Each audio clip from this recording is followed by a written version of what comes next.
Assalamualaikum warahmatullahi wabarakatuh. Waalaikumsalam warahmatullahi wabarakatuh. Alhamdulillahirabbil alamin. Allahumma shalli wa sallim ala habibika Mustafa ka nabiyina Muhammadin wa ala alihi washabihi asma'in. Amma ba'du. Ini ngaji.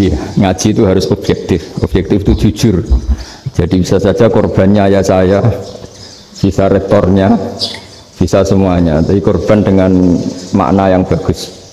Karena di antara saran Al-Qur'an Allah ngendikan kalau belajar atau mencari nasihat atau mencari kebaikan apa saja itu diistilahkan walau ala anfusikum awil walidaini wal aqrabin, meskipun ketentuan itu merugikan kamu. Jadi ketentuan apapun yang merugikan kita, kita harus tetap kaji meskipun itu tidak menguntungkan kita. Karena banyak problem, mulai dulu sebenarnya problem itu orang yang wakam da'in yadda'i annahu da'a ilallah tapi hakikatnya yad'u ila nafsi. Jadi banyak da'i yang mengklaim dirinya mengajak ke Allah dan Rasul tapi sebetulnya hakikatnya mengajak ke kelompoknya sendiri. Saya ini termasuk kiai yang masih orisinil. Artinya orisinil gini, suatu saat atau kapan saja saya kok sudah tidak laku jadi kiai, asal Islam jalan tetap senang, karena nggak penting yang populer saya apa enggak itu tidak penting, yang penting agama ini tetap jalan. Sama negara ini harus jalan siapapun presidennya. Ya ini penting saya utarakan karena perbedaan antara nafsu dan komitmen beragama itu tipis sekali. Sehingga dulu pernah ada cerita, ini bukti keadilan Rasulullah SAW. Pernah suatu saat Nabi itu ngaji, yang ngaji seperti ini. Terus ada pemuda dengan cueknya ngelewati masjid yang sedang dipakai Nabi ngaji. Sehingga cerita semuanya ngomel ya, bergumam. Celaka betul pemuda itu, ada Nabi ngaji kok tidak ikut ya. Tapi Nabi secara besar hati ngendikan, ini ada di beberapa kitab di Fadhailul Kasbi, keutamaan kerja. Kata Nabi, pemuda itu mau mencangkul di lahannya. Jika dia mencari nafkah untuk keluarganya, untuk kebaikannya, maka itu bagian dari ajaranku. Jadi Nabi berbesar hati bahwa kerja seperti itu bagian dari ajarannya. Jadi tidak harus datang ke majelis ngaji. Dan bisa saja yang sedang hadir itu ya orang yang hindari istrinya minta belanja dari ngaji terus benar dituntut belanja kan gitu. Mungkin anak-anak UMM yang kesini daripada tengok-tengok yang Malang bosan jalan-jalan ke Rembang gitu. Nah, jadi nggak mesti benar juga niatnya gitu. Jadi ya sama itu. Jadi kalau di dunia kiai yang masih orisinil itu nafsu itu benar-benar dilatih. Maka masyhur dalam cerita ada orang perang sama Ali radhiyallahu anhu. Ketika perang ini sangat semangat, tapi ketika orang itu meludahi dan Sayyidina Ali ini tersinggung karena diludahi, Sayyidina Ali langsung angkat tangan, sudah perangnya nggak usah diteruskan karena saya marah sama kamu sekarang demi nafsu karena kamu meludahi saya, padahal saya tadi motifnya demi Allah dan Rasul. Jadi sangat tipis bedanya kita emosi karena diri kita dan emosi karena Allah dan Rasul. Sehingga ketika diludahin ini terus beliau mikir jangan-jangan perang saya karena saya diludahin. Nah yang hilang dari peradaban modern adalah Allah itu tidak begitu hadir di hati kita. Saya sering cerita di mana-mana, teks hadis itu sebenarnya berbunyi gini, ini hadis sahih. Mangka na yu'minu billahi wal yaumil akhir fal yukrim jarohu. Ada yang fal yukrim jarohu dhaifahu, ada yang fal yakul khairan aw yasmut. Siapa yang iman dengan Allah dan Rasul maka harus memuliakan tetangganya, memuliakan tamunya. Dulu itu ada seorang ulama dipanggil anak muda, dibully terus sekarang. Wahai kiai, datang ke rumah saya. Datang kiai itu. Setelah sampai ke rumah orang itu, silakan kiai kembali ke rumahnya. Saya tidak butuh kiai. Kiai itu dengan riang kembali. Setelah di rumah dipanggil lagi. Pak Yai, silakan datang ke rumah saya. Datang lagi. Ya senyum-senyum kiainya santai. Wah, nggak jadi butuh Pak Yai. Silakan kembali lagi. Sampai 3 kali. Oh itu kalau rektor digitukan marah itu. Dosen marah. Kiainya santai. santai, senyum-senyum, rileks. Ketika ditanya, kenapa Pak Yai tidak tersinggung? Jawabannya unik. Anak muda, saya ini senang sekali nuruti perintah Allah, disuruh menghormati tetangga. Sehingga ketika Anda manggil, ya saya datang. Ketika Anda nyuruh pulang, ya saya pulang. Saya senang sekali nyenangkan tonggo. Dan itu perintah Allah, jadi tidak ada hubungannya dengan kamu.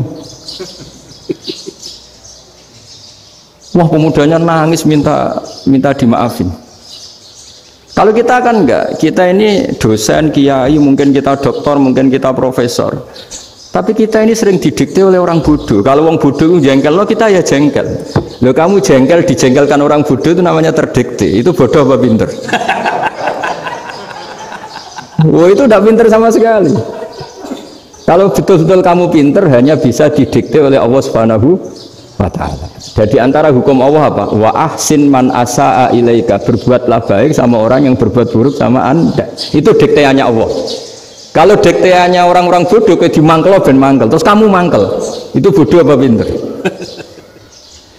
Nah, problem kita kekinian adalah wong pinter, wong bodoh itu bodoh-bodoh bisa didikte oleh sekelilingnya. Terus karuan wataknya perempuan seperti itu, wataknya anak-anak seperti itu, kita didikte. Anak-anak jengkelin kita mangkel, berarti kita didikte oleh orang bodoh. Makanya agama itu unik, kadang ngendikan wa ahsin man asa'a ilaika, kadang wasil man qata'aka, sambunglah orang yang memutus kamu. Karena dengan demikian kita hanya didikte oleh Allah Subhanahu wa ta'ala, bukan didikte oleh hukum sosial. Cara Jawane nak ngapiki tangga sing apik akeh tunggale. Berbuat baik sama yang berbuat baik pada kita itu, mbok orang fasik ya seperti itu, maling ya seperti itu, sama. Tapi kalau berbuat baik sama orang yang berbuat jelek sama kamu itu baru luar biasa. Dan memang teksnya hadis wa ahsin man asa'a ilaika, berbuat baiklah sama orang berbuat buruk sama kamu. Jadi nggak boleh orang didikte. Makanya ngaji di sini diantaranya saya akan cerita dalam sebuah hadis sahih, dalam hadis hasan yang diriwayatkan Imam Tirmidzi, ada kalimat dari Rasulullah SAW, dawe Nabi, la takunu imma'atan taquluna in ahsanan nasu ahsanna wa in dzalamu dzalamna walakin watti'u anfusakum in ahsanan nasu an tuhsinu wa in asa'u alla tazlimu.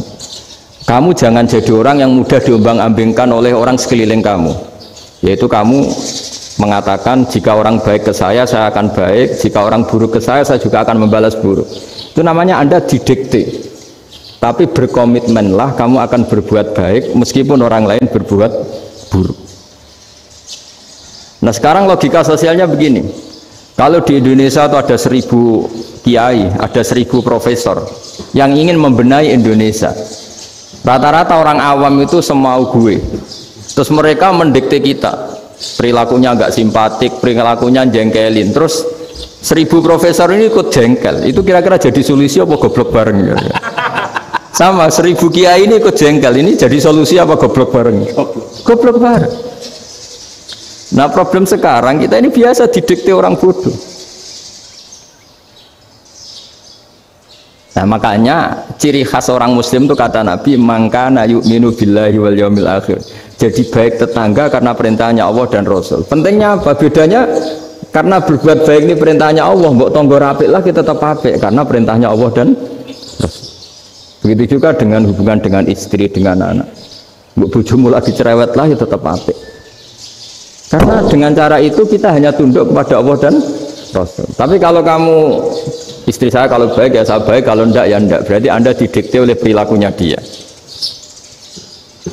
Itu latihan, ya kalau dalam bahasa pondok latihan jadi wali itu yang paling berat itu.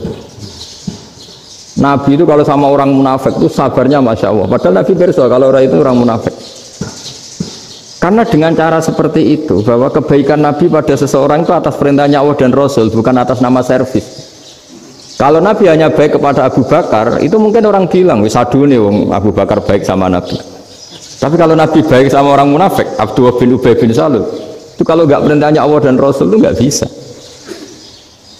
Nah ini cobalah berlatih seperti itu, sehingga kita tidak mudah didikte. Ya tak ulang lagi, nggak mudah apa? Didikte. Maka di antara kebaikan Allah dan Rasul adalah bahkan orang dolim saja diberi jatah rahmat. Makanya tadi seperti mukadimah yang dibaca Pak Haris tadi, Agama ini rahmatan lil alamin. Orang yang dolim saja dapat jatah apa? Rahmat, apalagi yang soleh. Nah kemudian yang perlu dicatat, kenapa kita menjadi enjoy dengan Islam? Islam itu adalah agama yang tidak didikte oleh materi. Jadi kalau Anda ingin makan enak, mungkin kalau pikiran kebanyakan orang, anak-anak muda yang milenial, yang gaul, ingin makan enak ya makan yang disukai. Misalnya sate atau bakso Malang atau apa. Kalau orang-orang yang jadi wali nggak gitu cara berpikir. Ini yang masih orisinil.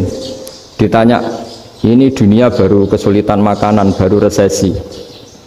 Cara makan enak gimana? Jawabannya lucu. Ya gampang, idamuhu alju. Idam itu lauk. Kalau kamu ingin makan lauknya paling enak apa? Alju. Kamu harus lapar banget. Sampai kalau puasa itu melihat tempe itu wah, luar biasa. Tapi kalau kamu nggak puasa, air putih itu nggak menantang. Tapi kalau puasa, tempe air putih itu menarik dan Anda tetap lahap. Apa? Karena lauk terbaik adalah alju, yaitu lapar. Nah tapi kita ini enggak. Kita ini kayak orang bodoh. Kayak orang bodoh tadi, profesornya makan nyaman ya kalau sesuai selera. Nah itu kan sama dengan anak-anak ABG. Anak ABG itu makan lahap ya kalau yang disukai. Lalu bedanya apa ABG sama profesor? Kalau cara berpikir masih sama kan itu. Kiainya juga gitu. Kiai makan enak kalau yang disukai, kalau enggak. Itu bedanya apa kiai sama orang awam? Orang awam juga gitu, makan lahap ya kalau yang disukai. Nah ternyata perilaku kita ini yang pintar sama yang bodoh sama maksudnya. Kalau kamu ingin berkasta lebih baik, itu cara makan enak itu apa? Idamuhu aljur. Lauk terbaik adalah karena kita sangat lapar. Makanya masyhur dalam cerita-cerita tarikh sirah nabawiyah, Nabi diberi hadiah, beberapa hadiah. Di antaranya ada yang diterima, ada yang enggak. Termasuk yang dikembalikan itu dokter. Ada seorang raja memberi hadiah Nabi dokter Tobit. Itu sama Nabi dikembalikan karena dokter ini sudah lama kumpul Nabi itu gak pernah sakit. Akhirnya dokter ini putus asa, ini gak perlu diobatin. Ketika ditanya kenapa ya Rasulullah engkau gak pernah sakit, karena kita ini kaum, kita ini komunitas masyarakat yang tidak akan makan kecuali lapar, dan kalau sudah makan berhenti sebelum kenyang. Jadi sederhana sekali pengobatan zaman Nabi. Sebagian besar penyakit itu pasti disebabkan kita ceroboh dalam hal makan. Sudah ngerti kalau durian masalah, kalau makan durian ini nggak kehitung gitu. Apalagi kalau gratisan itu berapa banyak. Gitu. Pola tidur juga gitu kata Nabi. Dan kita tidak tidur kalau tidak sangat ngantuk. Nah itu namanya orang-orang soleh yang sudah ada didikte materi. Kalau yang didikte materi kan bisa tidur nyenyak kalau kasurnya enak, AC gini-gini. Sebenarnya enggak, tidur enak itu ya kalau sangat ngantuk. Mbok di gudang, mbok di bis, kalau sangat ngantuk ya semuanya ya enak. Sama, mbok lapar, mbok hanya tempe, tapi kalau sangat lapar itu ya enak. Nah ini ilmu yang mulai hilang, ilmu-ilmu yang mulai hilang. Nah, cara ibadah juga gitu. Kita ini kan, saya ini punya bapak kiai, mbah kiai, punya guru yang sangat alim ya seorang kiai Memun. Itu dulu kita pengkaji ilmu itu tidak pernah tahu bedanya NU dan Muhammadiyah. Karena dulu Mbah Darwis itu, Kiai Dahlan itu dulu ngajinya bersama Mbah Hasyim ketika di Indonesia yang ngaji Mbah Soleh Darat. Mbah Soleh Darat itu dulu ngajinya sama buyut saya ke-6, namanya Mbah Soleh Asnawi di Kudus. Mbah Soleh Darat itu dulu alim-alimnya orang Jawa ya Mbah Soleh Darat, Soleh bin Umar. Tempatnya di Semarang, tapi beliau itu sebenarnya orang Jepara yang dekat Kudus. Setelah di Mekah, Mbah Hasyim ini mondoknya ya mulazimnya ke Syekh Mahfud Termas, tapi sesekali ke Syekh Khotib Minangkabau. Nah yang Mbah Ahmad Dahlan lebih sering ke Syekh Khotib Minangkabau, sesekali ke Mbah Mahfud. Singkat cerita, karena Syekh Khotib Minangkabau sudah modern ya, terlibat organisasi dunia. Pas itu beliau pengagum Muhammad Abduh, pengagum Rasid Ridho, sehingga bawaannya Mbah Dahlan itu lebih pergerakan karena beliau lebih mengidolakan Syekh Khotib. Nah Syekh Khotib sendiri sebenarnya orang Minangkabau, jadi beliau namanya Muhammad saja sebenarnya. Jadi menantunya orang Arab. Oh itu dicibir mertuanya ini karena punya mantu orang Jawa. orang ndak Arab. Singkat cerita terus si mertuanya bilang gini, kamu jangan pernah bilang kalau orang Arab itu mansa kanal Arab, orang yang bertempat di Arab. Walakin man takallama bi arabiyyin fasihin, tapi orang bisa ngomong Arab secara fasih. Singkat cerita, kalau kamu tidak percaya, nanti suatu saat menantu saya kalau Jumatan, tidak usah kamu kasih tahu, langsung suruh jadi khotib. Nggak usah kamu kasih tahu, sarannya nggak usah kamu kasih tahu. Kalau sekarang kan enggak. Kalau dosen mau jadi khotib kan mengumpulkan materi dulu. Lucunya diantara materinya itu dari TV, makanya jadi ribet kan khutbah sekarang. Kalau musim corona ya akan ngomong corona, musim apa yang ngomong apa. Jadi lagi-lagi didikte oleh media. Sebenarnya kalau ngomong kan sesuai kebutuhan umat, ini obatnya apa. Tapi nggak sesuai trending topik, itu kan kayak anak-anak gaul. Ya ini dokter kok gitu kan aneh. Singkat cerita si khotib ini nggak dikasih tahu, saya Muhammad tadi nggak dikasih tahu, langsung disuruh khutbah. Fatakallama bikalamin fasihin, dia ngomong fasih sekali, bahkan ngalah-ngalahi fasihnya orang Arab asli. Semenjak itu beliau dapat gelar al-khotib, orang yang cakap berpidato berkhutbah. Makanya terus desa khotib al-Minangkabau. Jadi orang Indonesia itu luar biasa. Dulu yang namanya orang Indonesia di Arab Saudi itu dihormati sekali, karena yang ke sana itu pasti ulama. Sudah alim di Indonesia ke sana, termasuk Mbah Ahmad Dahlan, Mbah Hashim dulu karena sama-sama muridnya Mbah Soleh Darat. Lama-lama yang ke sana itu TKI TKW itu ya mulai agak dibully. Dulu Syekh Nawawi di antara ijtihad yang dihormati itu beliau mengkritik nyuwun sewu orang yang kan orang biasanya normalnya kan muji orang mati syahid, hebat orang mati syahid itu hebat gini. Oke, kita sepakat orang mati syahid itu hebat. Tapi kata Imam Nawawi dengan syarat niatnya itu li'ila'i kalimatillah, dan itu bawaan takdir. Saya ulang lagi, itu bawaan takdir, harus mati di medan perang. Tapi tidak boleh seseorang ini niat perang tapi niatnya supaya syahid. Karena kalau begitu berarti dia berniat supaya menjadi maktulal kafir, orang yang dibunuh orang kafir. Kedua, dengan dia mati berarti pasukan Islam berkurang. Berarti dia ingin pasukan berkurang, hanya ambisinya dia ingin langsung ke surga. Misalnya pasukan orang Islam itu 10, orang kafir 10. Kalau kamu ingin syahid berarti mati 1 kan, tinggal 9 kan. Nah kalau yang seperti itu 10 kan mati semua. Gara-gara ingin syahid akhirnya perangi rapati tenanan, benang mati, benang mlebu swarga. Kata Syekh Nawawi, ya enggak. Kalau kamu perang sama orang kafir ya niat menang. Dengan niat menang ini kamu ingin li'ila'i kalimatillah. Tapi kalau kamu ingin syahid berarti kamu menuruti keinginan nafsu kamu yang cepat masuk surga. Itu orang Arab kagumnya bukan main. Karena di mana-mana orang itu dinilai dari niatnya. Paham ini ya?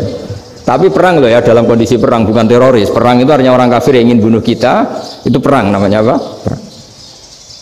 Dulu orang cerita syahid itu hanya pokoknya syahid itu hebat, pokoknya syahid itu hebat. Syahid di medan perang itu hebat, pokoknya syahid di medan perang hebat. Tapi ketika Syekh Nawawi memberi penjelasan ilmiah, jika kamu perang ingin cepat mati, ingin cepat syahid, artinya ini untuk pemenuhan diri kamu, karena kamu bayangkan langsung masuk surga. Kamu lupa bahwa dengan kamu dibunuh kekuatan Islam berkurang.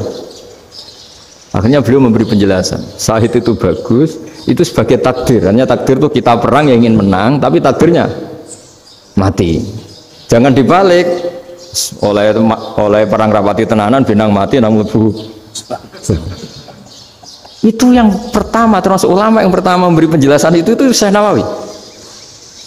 Akhirnya melahirkan kekaguman yang luar biasa dengan tafsir Munirnya itu. Terus beliau itu orang yang rileks kalau menjelaskan ilmu. Ini ya juga guru-gurunya Mbah Hashim, Mbah Guru sama Mbah Hashim sama Mbah Ahmad Dahlan Syekh Nawawi. Jadi dulu yang alim di Arab itu ada Syekh Nawawi, ada Syekh Khotib Minangkabau, ada Syekh Bakir Jogja, ada Syekh Mahfud Termas. Itu orang Indonesia banyak sekali yang alim. Bahkan diantaranya yang dikagumi Al-Azhar itu juga orang Indonesia, nama Syekh Abdul Manan, itu mbahnya Syekh Mahfud Termas. Itu pertama ada duta besar Indonesia di Mesir, itu termasuk barokahnya Mbak Abdul Manan tadi, itu juga orang Indonesia. Jadi pemahaman ulama Indonesia itu khas, termasuk ketika memaknai apa? Syahid. Ketika memaknai apa? Syahid. Itu unik. Ketika Senawawi diuji dulu itu yang namanya ulama diuji dulu oleh 100 ulama. Jadi dulu ya ada kompetisi. Imam Bukhari diakui jadi ahli hadis itu diuji oleh mi'atu muhaddisin, 100 orang ahli hadis, sanad dibolak-balik, matanya dibolak-balik, tapi beliau tetap bisa mengembalikan proporsi sanad itu. Senawawi pernah diuji gini. Ayul afdol al ulama awe salatin.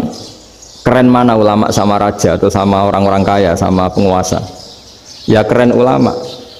Terus dibully sama orang.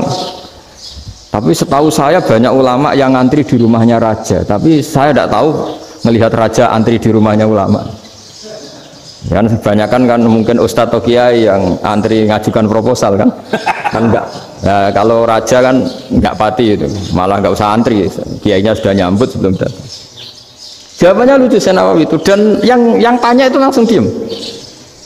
Ya karena ulama itu tahu fungsinya uang, sehingga cara nyari sampai seperti itu. Sementara raja-raja itu tidak tahu fungsinya ilmu, makanya tidak pernah sowan ulama. Sehingga jadi ya dianggap enteng saja. Ulama kan tahu fungsinya uang, tahu untuk pondok, tahu masjid. Sementara raja tidak tahu fungsinya ilmu. Jadi itu khas Jawa ya. Khas Jawa, khas Indonesia. Apa-apa yang menurut orang banyak dengan tanda kutip itu buruk atau baik, itu orang Jawa menafsirkan tuh gampang saja. Sehingga semenjak itu Jawa itu dipandang betul. Saya punya kitab namanya Qadhayal Haji wal Umrah. Itu terbitan Hayatul Ulya Arab Saudi milik Wahabi.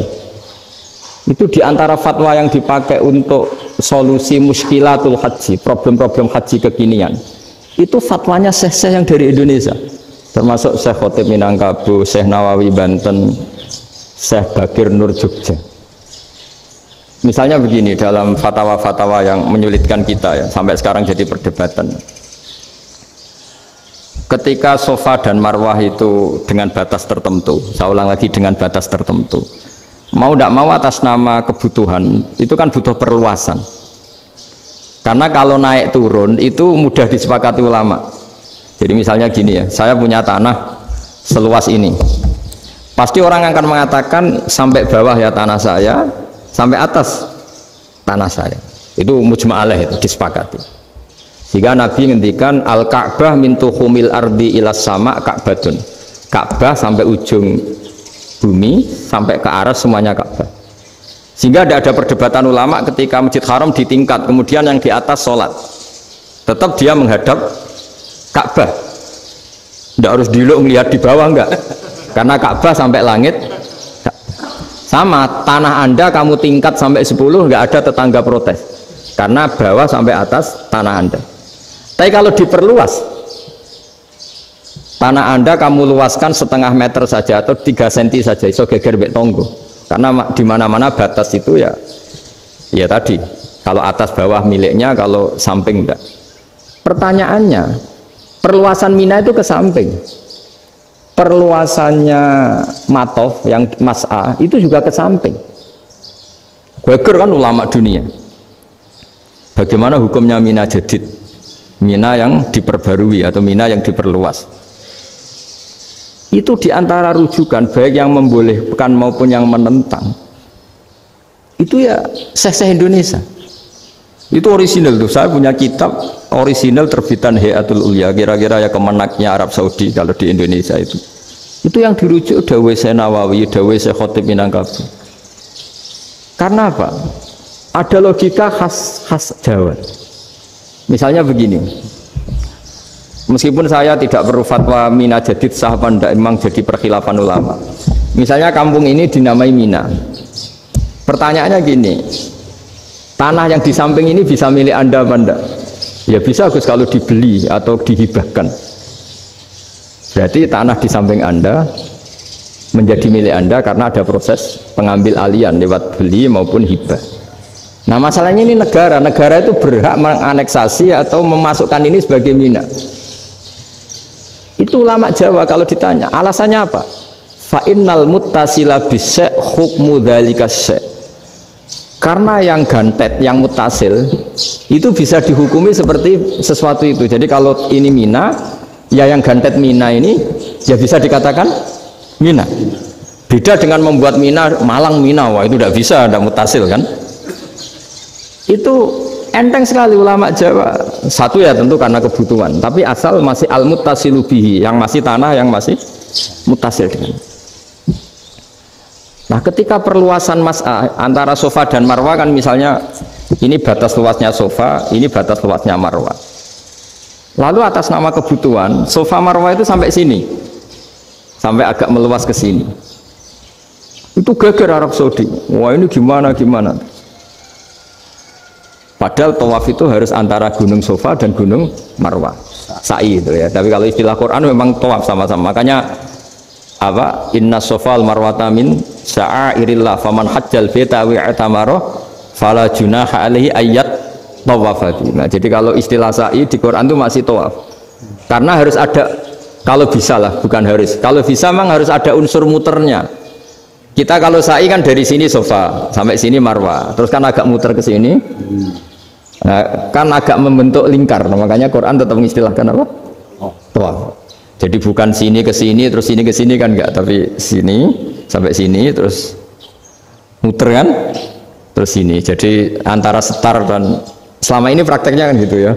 Sofa ngambil sini, terus ke sini, terus agak muter. Nah, karena ada unsur agak muter ini terus orang menyebut apa? Tawaf. Tapi itu bukan syarat sah, ini cerita ideal. Saya ulang lagi ya.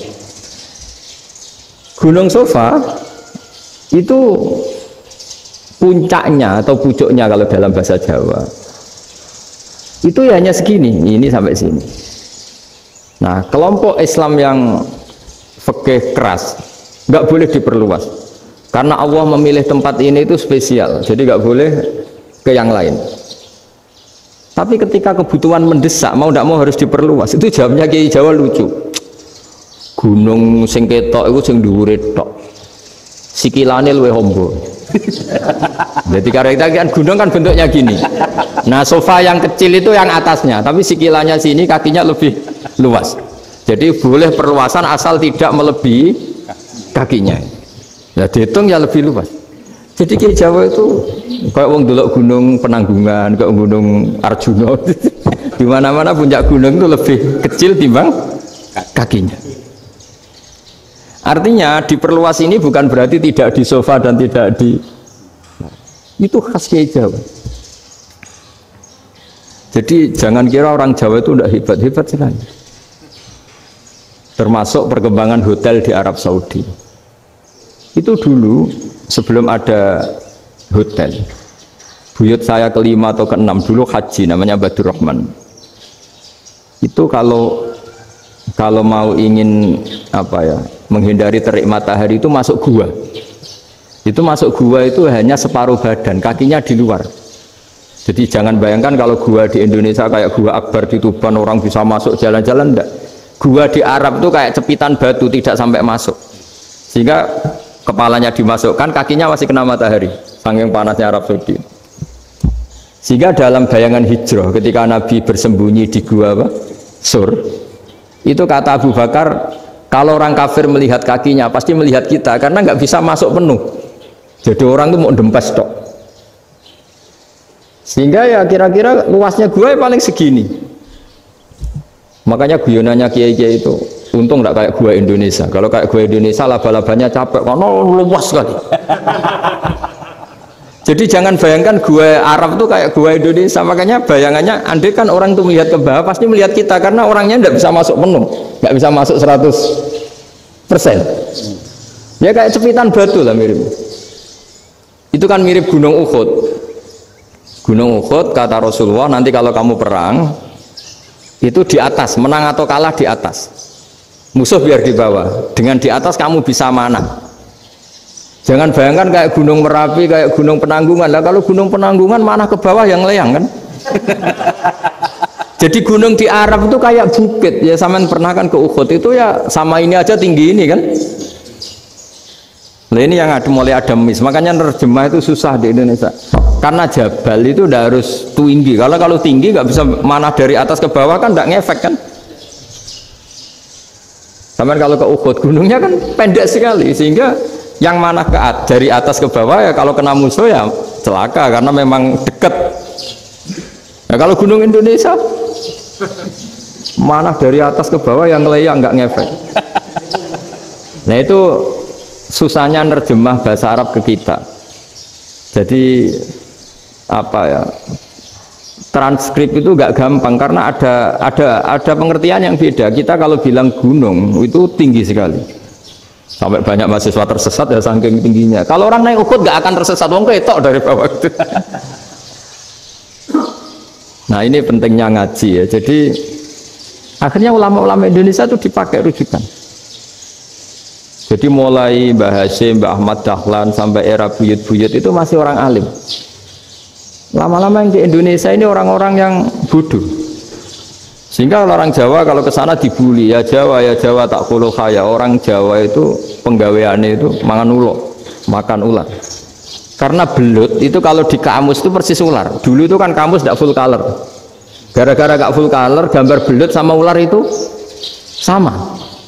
Belut itu belut sama ular kalau nggak full color gambarnya sama apa enggak? Sama. Terus orang Jawa itu kan masih banyak yang makan bajing itu apa? Ketupai. Bajing kalau digambar tidak full color sama dengan tikus. Gambar yang tidak warna. Hitam putih. Sehingga kita ini dibully pemakan tikus dan pemakan ular. Karena belut itu persis ular kalau digambar yang tidak full color. Sampai datang Syekhona Khalil, datang ulama ngarang kitab ya judulnya Al-Belut karena nggak terima bangsanya dinyek makan apa? Ular. Terus dikarang wal belut hayawanun bakhriyun, terus ya isu fi kadza wa kadza, itu beda dengan al-hayyah, itu diterangkan mulai bisa nerima. Terus sistem hotel juga gitu. Sampai tanyakan dalam sejarah dulu orang Sedayu ada namanya Syekh Mukhtar. Syekh Mukhtar bukan bikin rumah besar yang siapapun orang Indonesia haji itu nempat di sana. Nah ini yang menginspirasi akhirnya ada hotel. Dulu Syekh Mukhtar hanya menyediakan untuk hujat-hujat Indonesia. Lama-lama jadi hotel. Tidak mau saya mau cerita. Kata Mbah Mun sering cerita. Kenapa wa ma arsalnaka illa rahmatan lil alamin, kata Mbah Mun, Allah itu pasti bikin ulama yang tidak produk Arab itu pasti ada. Kalau orang Arab jadi ulama wajar, bahasanya Arab, domisilinya di Arab. Tapi Allah akan selalu bikin ulama yang tidak bangsa Arab. Imam Ghazali itu Tus itu Persia.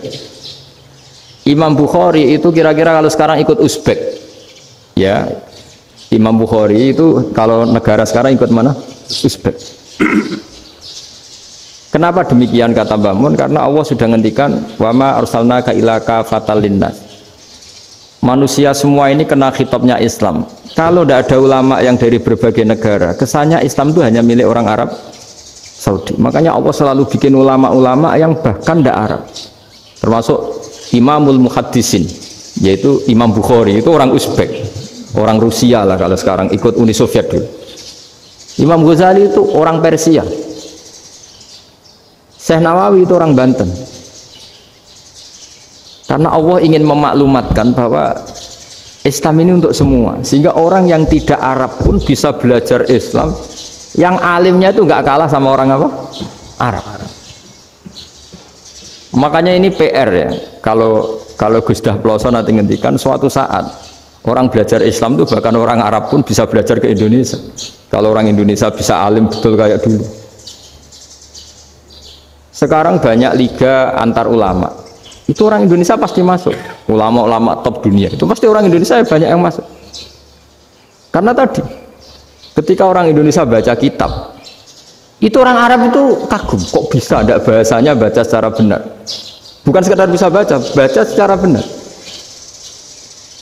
Karena memang dilatih sedemikian rupa di pondok-pondok. Makanya kita semua lah yang alim di Indonesia itu kemana-mana ya pasti alim. Dulu putra Mbah Mun namanya Gus Zofur itu tahun pertama ya sudah the best di tahun pertama. Kalau tahun pertama depernya ilmunya bawaan dari sarang, dari keluarganya. Gus Naji mondok di Sayyid Muhammad tahun pertama sudah dipuji sebagai yang teralim karena ya sanggup. Kalau dipujinya tahun ketiga, tahun keempat kan mungkin dapat dari sana. Ini tahun pertama. Saya ulang lagi tahun pertama. Karena pengajaran di Indonesia itu luar biasa di pondok-pondok ini. Makanya kalau dalam anekdot pondok itu cerita-cerita lucu itu. Ada orang Jakarta ngaji, setelah di kelas itu pelengahan terus. Melihat jendela, lihat pintu terus. Lama-lama gurunya marah. Kamu diajarin kok ndak punya sopan, melihat pintu terus gak memperhatikan guru ya. Anak Betawinya jamnya lucu. Habis Pak Guru bohong ya. Kenapa ya? Kamu Pak Guru bilang Ja'a Zaidun, Zaid datang. Tak lihat nggak ada yang datang. Setelah itu contoh nasab kan ro'a itu Zaidan. Saya melihat Zaid, saya nggak melihat Zaid. Contoh ketiga yang jer kan maror tuh Zaidin. Saya berjalan ketemu Zaid. Pak Guru diam di situ nggak jalan-jalan. Jadi saking detailnya Indonesia dia cari. Kalau rofa Ja'a Zaidun, kalau nasab ro'a itu Zaidan, kalau jer maror tuh Zaidin.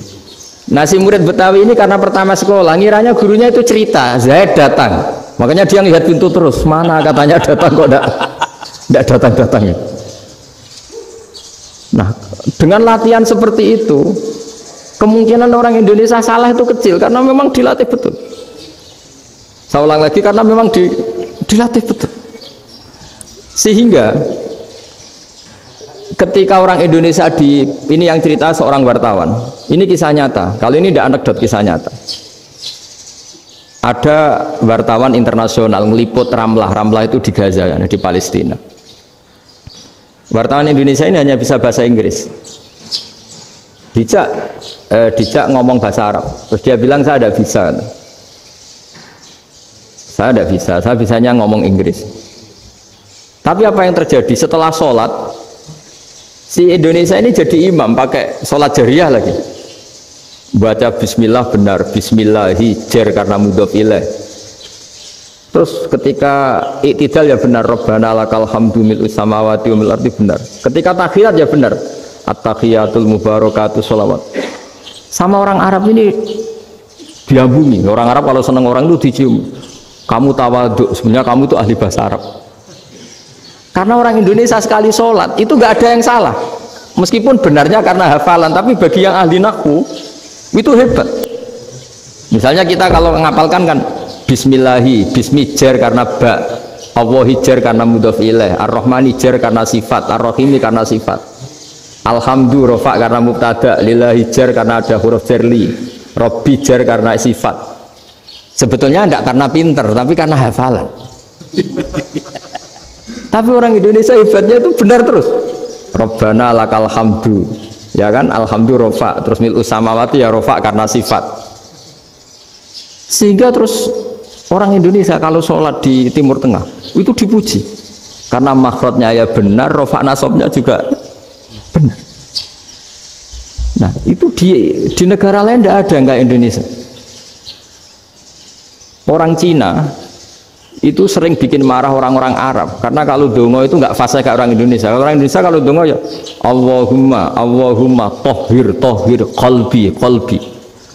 Orang Cina ini yang jadi guyon di Arab, Allahumma tahir kalbi gitu. Itu kan bedanya jauh. Itu orang Arab pertama membiarin, lama-lama kalbun entak gitu, maksudnya asu-asumu gitu. Karena dia bilangnya qaf itu kaf. Jadi kalau Allahumma do Allah tohir, kalau aturi nyucekno panjenengan kalbi ing asu ingsun kan. Tapi kalau qalbi itu ati ingsun, tapi kalau kalbi anjing ingsun. Bedanya qaf sama kaf. Ana arah-arahnya kalbun entak. Asu-asumu maksudnya kan. Tapi padahal orang Cina itu bareng dilihat teksnya ya pakai qaf. Orang Indonesia enggak, mulai kecil dilatih sak fase-fase. Sampai ya sulit betul latihan Fatihah itu. Kalau di Kudus malah sampai 3 bulan Fatihah. Sampai at-tahiyyatu kurang bersih. At-tahiyyat sampai gitu. Sampai ada cerita itu orang dipanggil maftukin itu gak melengak, harus maftuhin. Baru melengak. Tapi barokahnya itu orang Indonesia kalau dongo memang benar-benar Allahumma tohir qalbi. Ya Allah sucikan hati kami, bukan tahir kalbi. Karena sekali jadi kaf itu maknanya anjing saya, ya Allah sucikan anjing. Jadi ini orang Indonesia. Jadi kata Mbah Mun, dawe Mbah Mun, illaka fatal linnas, bahwa agama ini milik semuanya.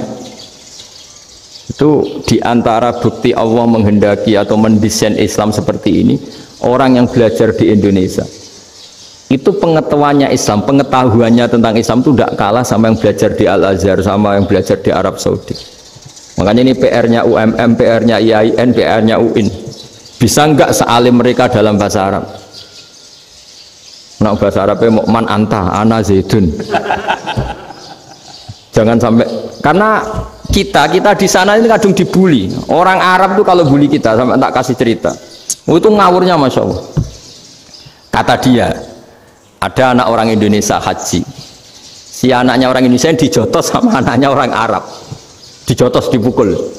Jika cerita terus si orang Indonesia nggak terima, anaknya yang orang Arab dipukul. Yang balas bapaknya.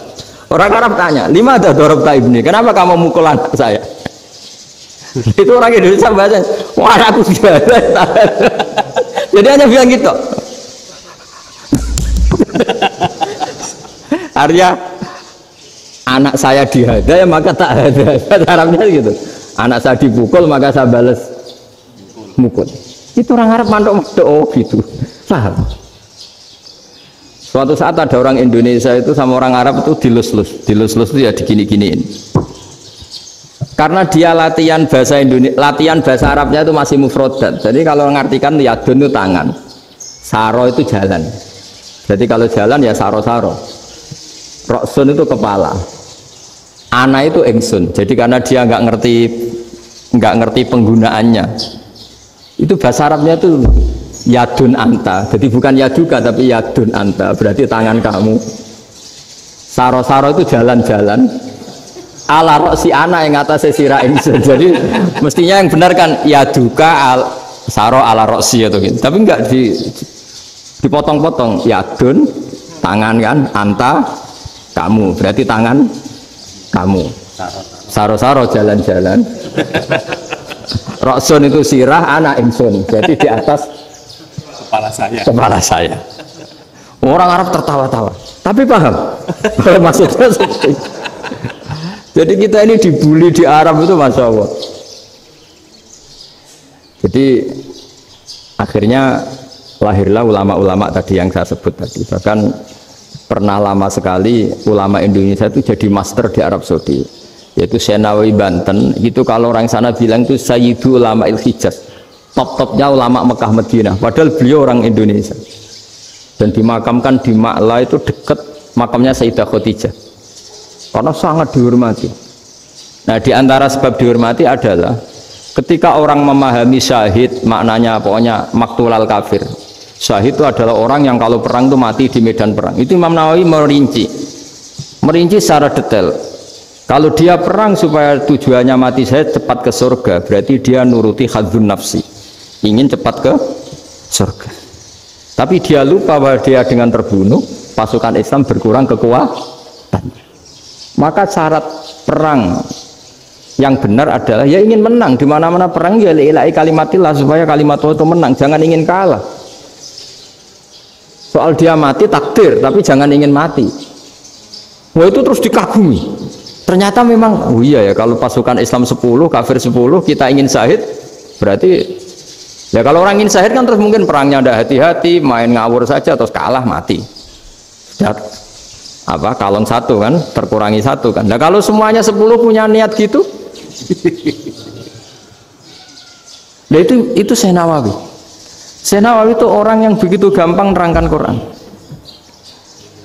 Bahkan ketika orang Arab kesulitan ngartikan famathaluhu kamathalil kalbi intahmil alaihi yalhas atau tatrubuna yalhas. Orang Tomak itu ibarat kayak anjing. Anjing itu kamu kasih makan ya tetap melet, menjulur-julurkan lidahnya, kamu ndak ya ndak. Imam Nawawi ditanya, ma wajhu sibbi, lalu wajah tasbihnya di mana? Beliau menjawab fitoma. Jadi anjing punya dua sifat yang berlawanan. Di bab ilmu dipuji, nggak ada hewan yang mudah menerima ilmu kayak apa? Anjing. Sehingga Quran mengistilahkan wama alamtum minal jawarihi mukallibin. Hewan yang mudah diajari itu oleh Quran dibahasakan sudah menganjing. Karena anjing adalah hewan yang paling mudah apa? Diajarin. Itu diakui oleh Quran wama alamtum minal jawarihi mukallibin. Tapi dia punya sifat yang sangat buruk sekali, yaitu nggak pernah puas. Makanya ketika Bal'am bin Ba'ura, ada tokoh yang kedonyan ya, itu kalau diistilahkan Quran walakinnahu akhlada ilal ardi wattaba'a hawa famathaluhu kamathalil kalbi in tahmil aliyal has atau tatrukhu yalhas. Jadi anjing punya dua sifat yang berlawanan. Di bab ilmu dipuji karena paling mudah diajarin. Itu saya pernah ke Malaysia, diceritain sama polisi Malaysia. Anjing itu saking cerdasnya itu bisa deteksi CD palsu sama CD bajakan, asli sama bajakan. Itu kan gak kebayang. Kalau narkoba mungkin masih ada bau khusus ya. Atau mesiu atau bom masih ada bau khusus. Ini enggak.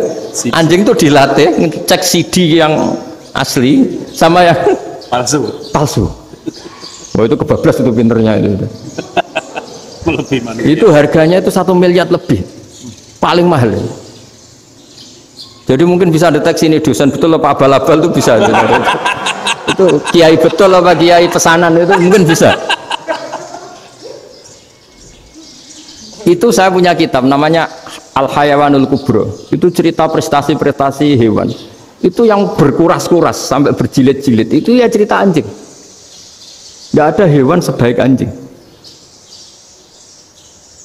Di bab itu ya, di bab sampai ya tadi.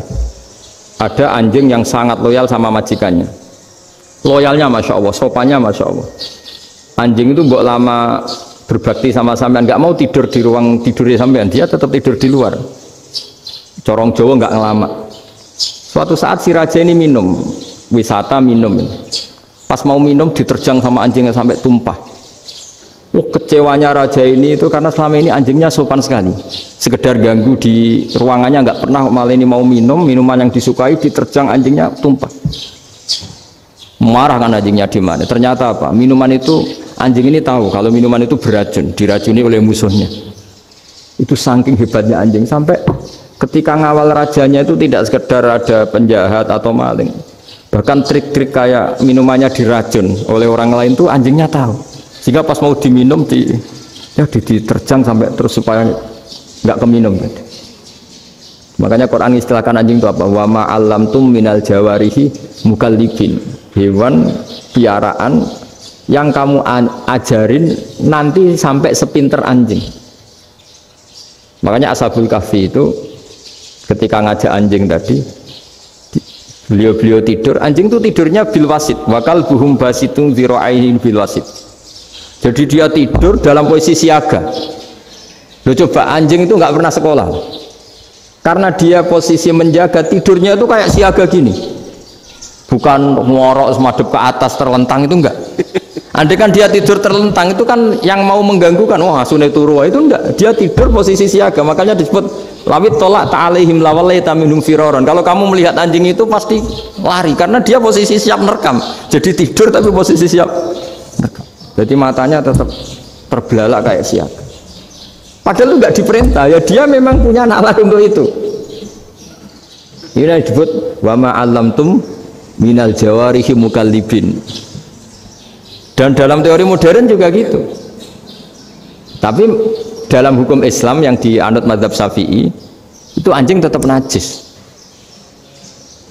Ya sudah najis ya najis, tapi ada mazhab lain yang mengatakan tidak najis. Tapi tidak usah ngurmat anjing, geger nanti kalau rektor kampus punya anjing. Tapi ilmu itu bagus untuk kelangenan kadang. Andai kan tidak ada mazhab Malik, maka kita kesulitan menceritakan Ashabul Kahfi yang hewan piaraannya itu anjing. Tapi misalnya anjing disucikan, kita juga nanti susah menjelaskan hadis Nabi malaikat itu tidak masuk rumah yang di situ ada apa? Anjing. Maka ilmu itu, makanya kata Imam Sa'roni, sebagian ilmu itu memang kelangenan, tapi nggak boleh jadi praktek. Tapi harus ada. Misalnya begini, contoh paling gampang. Api dalam mazhab Syafi'i kan alat pensuci hanya dua, air dan tanah. Ya, saya ulang lagi, air dan tanah, yaitu tanah untuk mensucikan najis anjing. Imam Abu Hanifah menambahkan api. Mazhab Syafi'i itu agak kesulitan ketika ada batu bata dibikin dari tanah-tanah yang bercampur kotoran. Mazhab Syafi'i akan kesulitan karena di situ ada najis yang jadi materinya bata. Hukumnya gimana kalau nanti dipakai masjid? Tapi barokahnya ada beberapa mazhab. Abu Hanifah mengatakan dan api. Jadi apa tadi air, tanah, api. Alasannya masuk akal. Ketika usatul mukminin, orang-orang mukmin yang ahli maksiat itu sebelum masuk surga, kalau dia dosanya banyak itu dibakar dulu supaya suci. Emas itu untuk memisahkan dengan materi lain juga harus dibakar. Berarti api termasuk alat. Artinya gini, batu bata yang materinya dari tadi najis sekalipun ini menjadi suci karena ngalami pembakaran. Tapi kata Imam Sa'roni, ilmu ini hanya sebagai ilmu. Jangan sampai kalau kamu mau wudhu gak ada air terus membakar diri lah, ini ribet kan. Jadi ilmu itu sebagian memang untuk kelangenan karena kita butuh. Andai kan tidak ada mazhab Abu Hanifah, maka kita akan kesulitan pakai bata. Kita tahu cara bikinnya kadang di tempat yang kotor, di tempat yang najis. Tapi karena ini ngalami dibakar, maka hukumnya suci menurut mazhab Abu Hanifah.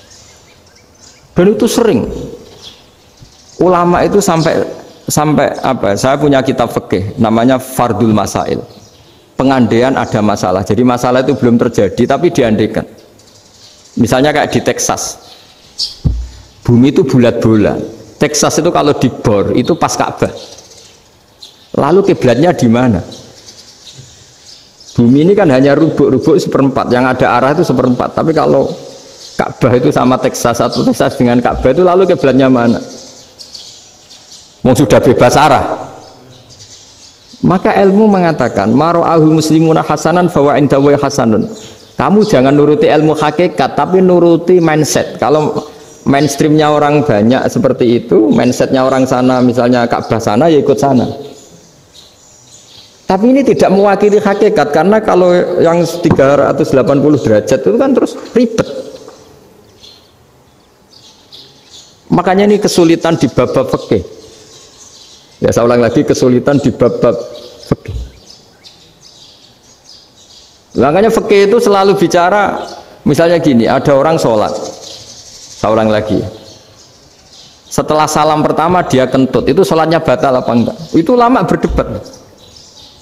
Yang dikatakan rukun sholat itu salam pertama, sehingga orang kalau sudah salam pertama, maka sudah keluar dari sholat.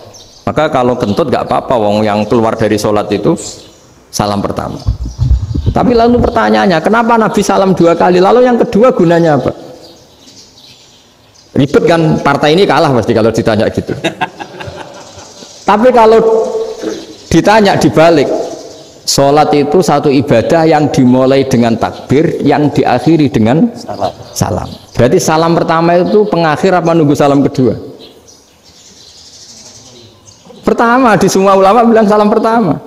Kalau salam pertama sudah pengakhir, berarti pembatalan setelah itu nggak punya efek, nggak punya akibat. Itu kan ribet. Debat fikih itu memang ribet. Fikih itu memang senam otak karena pertanyaannya mirip-mirip seperti itu. Nah, sampean milih mana? Milih salam pertama apa salam kedua? Pasti ulama milih salam pertama. Jadi anehnya fikih itu di situ. Misalnya orang mati, takbir itu berapa kali? 4 kali. Andai kan takbir 5 kali itu batal apa enggak? Satu ulama mengatakan 5 kali itu batal karena rukunnya sholat jenazah itu takbir 4 kali. Berhubung ini rukun, kalau nambahi ke 5 berarti menambahkan rukun. Kayak kamu sholat rukuk 2 kali kan batal, sujud 3 kali batal karena menambahkan apa? Rukun. Berarti kalau takbir 5 kali batal. Tapi pertanyaannya, takbir itu adalah wiridan biasa, sehingga kalau ditambahkan nggak punya akibat batal. Jadi perdebatan ulama itu kadang ya lucu. Kayak kemarin Pak Haris pas pertama bertamu ke sini mau ngundang saya, tak ceritain. dulu sholat jenazah itu pasti mayat di depan. Karena lazimnya sholat jenazah itu mayat di depan. Tapi mulai dulu lama sudah berpendapat, andai kan jenazahnya di belakang pun tetap sah. Fa'innal jenazah laisat bi imamin. Karena jenazah itu tidak imam. Kenapa harus di depan? Oh, tidak imam kok harus di depan. Itu mulai dulu. Sehingga ketika Arab Saudi pernah mengalami tragedi, ada orang yang dibungkus kayak mayit, ternyata senjata. Setelah di dekat Ka'bah dipakai dulu, tragedi tahun berapa itu? Pokoknya pernah ada tragedi itu. Semenjak itu Arab Saudi kalau ada orang mati tetap di kamar mayit, terus ada sholat jenazah. Padahal mayitnya di belakang yang jamaah. Jadi meskipun kita tidak akan bikin ajaran baru jenazah di belakang, ya tidak keren, kasihan kan. Tetap biasanya di depan ya di depan. Tapi meskipun jenazah ini di depan, kita tetap berpendapat, andai kan di belakang tetap sah, tapi nggak usah dipraktekkan. Nah, pentingnya ilmu ini begini. Saya misalnya di Rembang, boleh nggak nyolati ghaib jenazah yang di Surabaya? Boleh kan? Padahal yang kita solati di belakang. Jadi ilmu itu penting. Cocok nggak cocok, nama ilmu itu penting. Terus ada gini lagi pertanyaan di fikih. Memang saya sengaja akan ngaji fikih. Kalau ngaji intelektualitas orang Muhammadiyah juara lah. Tapi ini ngaji fikih. Ada orang sarongnya itu pas sampai lutut. Kalau berdiri lututnya tertutup. Tapi nanti kalau ruko agak jengking lututnya terbuka. Itu batalnya nunggu ruko apa mulai takbir sudah batal? Padahal pasti nanti batal kalau ruko ini. Itu ada ulama yang mengatakan ya batalnya nunggu ruko. Bagaimanapun terjadinya pembatalan waktu ruko. Ada ulama mengatakan yang enggak mulai awal sudah tidak sah itu karena pasti ngalami batal.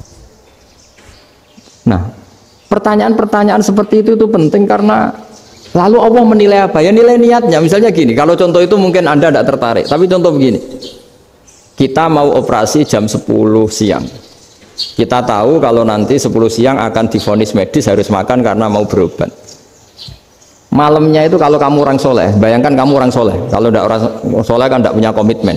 Kamu milih niat puasa, apa enggak jam 10 mesti mokak menisan raposo. Kamu orang soleh. Kalau kamu orang soleh pasti milih puasa karena ini Ramadan. Meskipun nanti jam 10 pasti disuruh batal sama dokter. Setidaknya kita berpikir gini, nak mati jam itu paling enggak ditulis saya sebagai orang yang puasa. Jadi perasaannya orang soleh itu beda. Kalau orang kok sampean barang menisan raposo kok ya mesti. Sampean tidak pernah berpikir bahwa puasa mulai fajar sampai jam 10 itu luar biasa. Bisa saja kita mati jam 7, bisa saja mati jam 6. Kan ditulis Allah sebagai orang yang berkomitmen terhadap puasa. Terus ada kemungkinan kecil, adalah jam 10 itu dokternya sakit atau nggak jadi ke sana. Berarti kamu kan nggak jadi boga. Kan ya mungkin juga. Sama yang tadi, delala sebelum ruko ono wong sing nyarongi sampean. Sehingga sholatnya normal. Kamu tidak menemukan pakaian yang pas, jebule pas setelah ruko, mau ruko, ono wong wah sholatnya kira bener disarongi. Itu agama. Jadi agama itu dimulai dari mana coba? Dimulai dari niat, dari komitmen. Nah, sekarang kelirunya kenapa ada garis keras? Agama itu dimulai dari keinginan ideal. Itu yang mulai itu ada orang-orang garis keras. Agama ini enggak, agama ini dimulai dari niat. Sampai ada kaidah agama la yudroku kulluh, la yudroku kulluh. Kalau tidak bisa ideal jangan ditinggalkan sama sekali. Tapi orang enggak, sekarang bayangkan Islam itu ideal. Pemimpinnya ya soleh, masyarakatnya soleh, enggak ada maksiat, enggak ada apa. Nan apa ilmu? Kalau secara ilmu mulai dulu ya ada orang dolim, ada orang soleh. Nabi kurang baiknya. Di angkatan itu ya ada orang munafik. Sehingga ulama itu sudah berpendapat ideal itu piye? Zaman Nabi saja ada orang apa? Munafik. Itu ilmu. Kalau nuruti kelangenan inginnya dunia ya steril, nggak ada maksiat, nggak ada. Dan agama itu diciptakan Allah itu memang unik. Calon Nabi misalnya, Nabi Musa itu sing rumat Fir'aun. Ketika Nabi Muhammad lahir, sing ribet manitia ini Abu Lahab. Orang dosen UMF. Coba. Karena Allah ingin memaklumatkan ke kita bahwa agama ini akan hidup di kondisi apapun.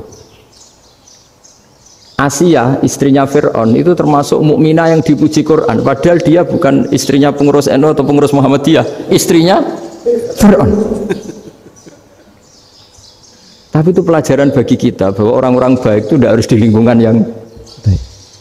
Masjid paling makmur itu kadang di dunia mungkin ya jangan bakas Mekah Medina itu karuan. Mungkin di antara masjid yang makmur justru yang di Kanada, di Amerika mungkin. Karena merasa minoritas itu perpustakaannya ada, kajiannya ada. Tapi banyak masjid di daerah pesantren yang malah sepi. Karena kiainya tahu jamaah di masjid itu wajib.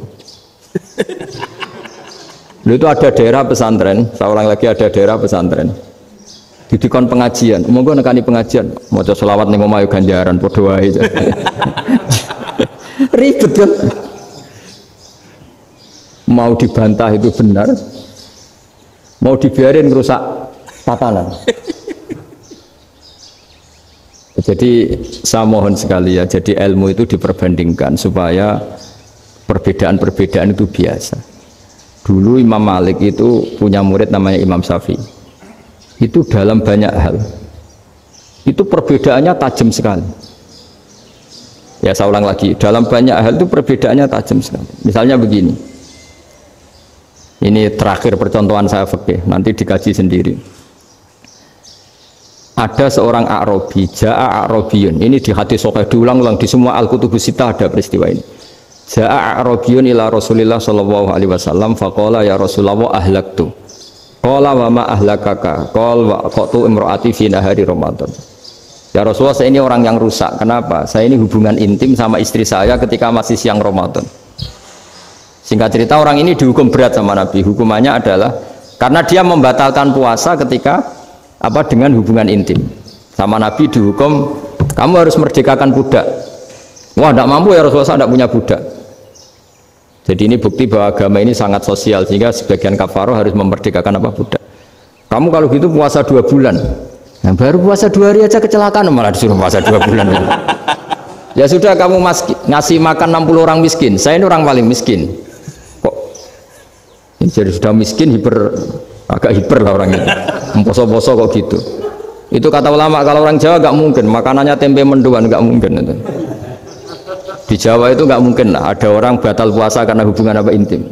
Ada istrinya nggak cantik, cerewet, sang lanang mangane mendoan, itu tidak mungkin, kecelakaan itu tidak mungkin.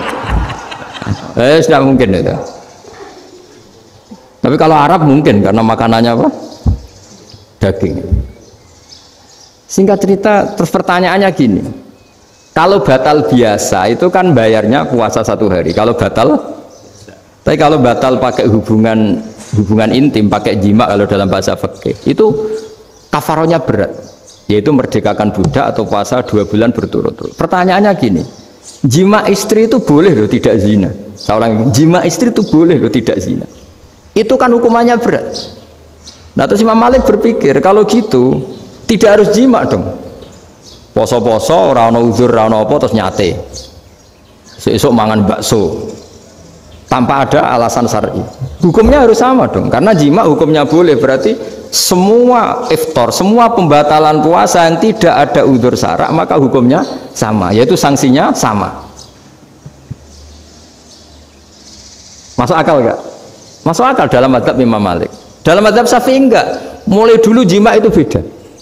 Kayak mertamu nih gone wong, mangan itu oleh, tapi nak gue bojomu gue jima nih gue harus nemen ngawur ya lah. Tetap beda. Dari Imam Syafi'i itu, pokoknya beda, jima sama makan itu beda.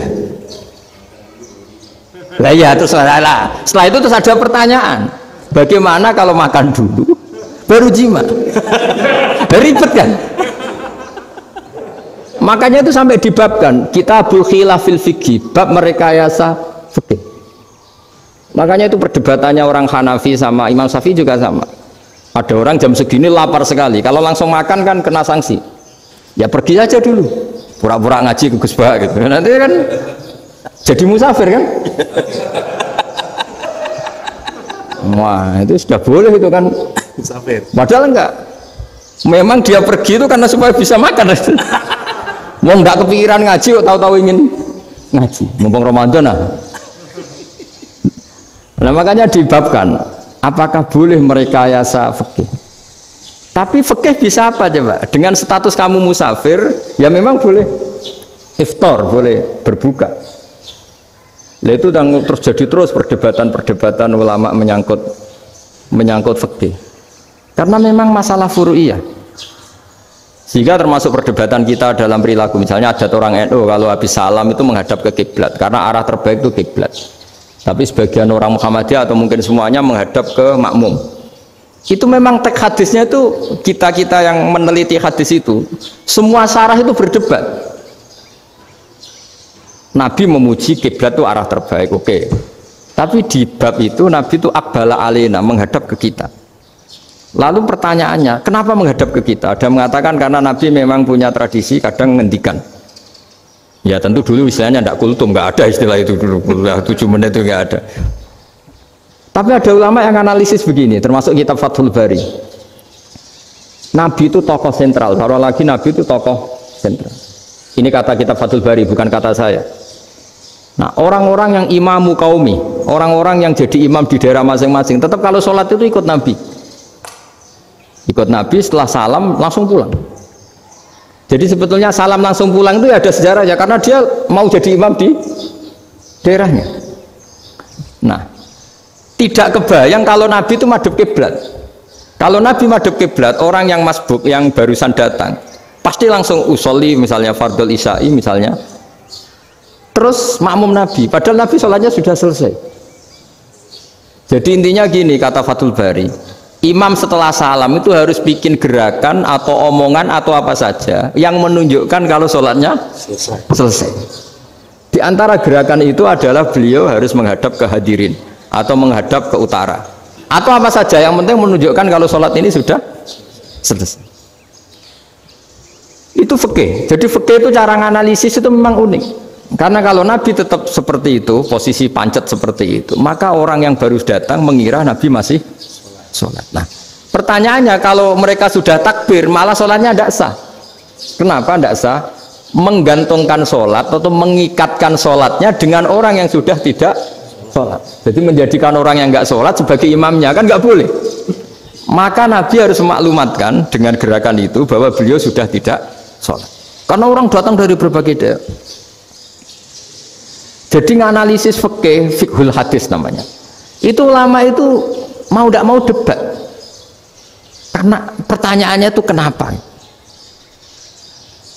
Ya memang mau apa? Karena yang namanya sosial itu yahtamilu muhtamilatin, ada sekian kemungkinan. Makanya dalam madzhab istimbat itu, ketika Nabi sodakoh pakai tamer, pakai kurma, itu ulama mesti ngitungnya tuh kut. Kut itu makanan pokok. Sehingga Imam Syafi'i mengatakan kalau di Indonesia pakai beras misalnya, karena kutil balat Indonesia itu beras. Oke, Imam Syafi'i mainstream. Tapi ketika era Yusuf Qaradawi di Al-Azhar di Mesir sana, ulama-ulama mulai usil. Sama sih ingat Mbah Mun sering gejolokan, lah iya petani gabah, petani padi wis melarat wajib zakat. Petani cengkeh, kakao, suga-suga wajib zakat hanya karena yang ditanam tidak makanan pokok. Jadi mulai ada ulama mulai gerah lah, kalau bahasa politiknya mulai gerah. Yang petani miskin gara-gara yang ditanam padi wajib zakat. Yang orang-orang di sana misalnya di Sulawesi karena tanamannya kakao atau cengkeh tidak wajib zakat karena bentuknya tidak makanan pokok. Geger kan di Al-Azhar geger. Akhirnya hampir semua ulama berpendapat ya sudah sekarang ketika Nabi menzakati kut makanan pokok itu jangan dihitung sebagai makanan pokok. Wa mimma akhrajna lakum minal ard. Apa saja, ma itu apa saja. Makanya kata Yusuf Qaradawi, ma itu apa saja. Makanya semua tanaman yang menghasilkan uang itu wajib zakat. Nah, masalahnya kitab-kitab Syafi'iyah itu sudah mamlu'ah, sudah penuh dengan penjelasan misalnya fala zakata fil khadrawat, maka enggak perlu zakat untuk kayak kangkung, semangka dan sebagainya. Nah, lalu kiai-kiai angkatan modern kayak Mbah Mun itu sering dapat masukan. Saya pernah dengar sendiri, Yai, saya ini punya sawah 1 hektar, tak tanamin padi, itu enggak pernah kaya saya. Sekarang tak tanamin kangkung malah saya kaya karena tiap 3 hari panen tak kirim ke Jakarta. Itu orang Indramayu yang tanya. Jadi gak tanam padi gak pernah kaya, tanam kangkung kaya. Nah, karena dia orang soleh, kalau zakat boten. Mau diwajibkan zakat tidak makanan pokok, mau tidak wajib dia kaya. Semenjak itu perubahan di Indonesia ikut.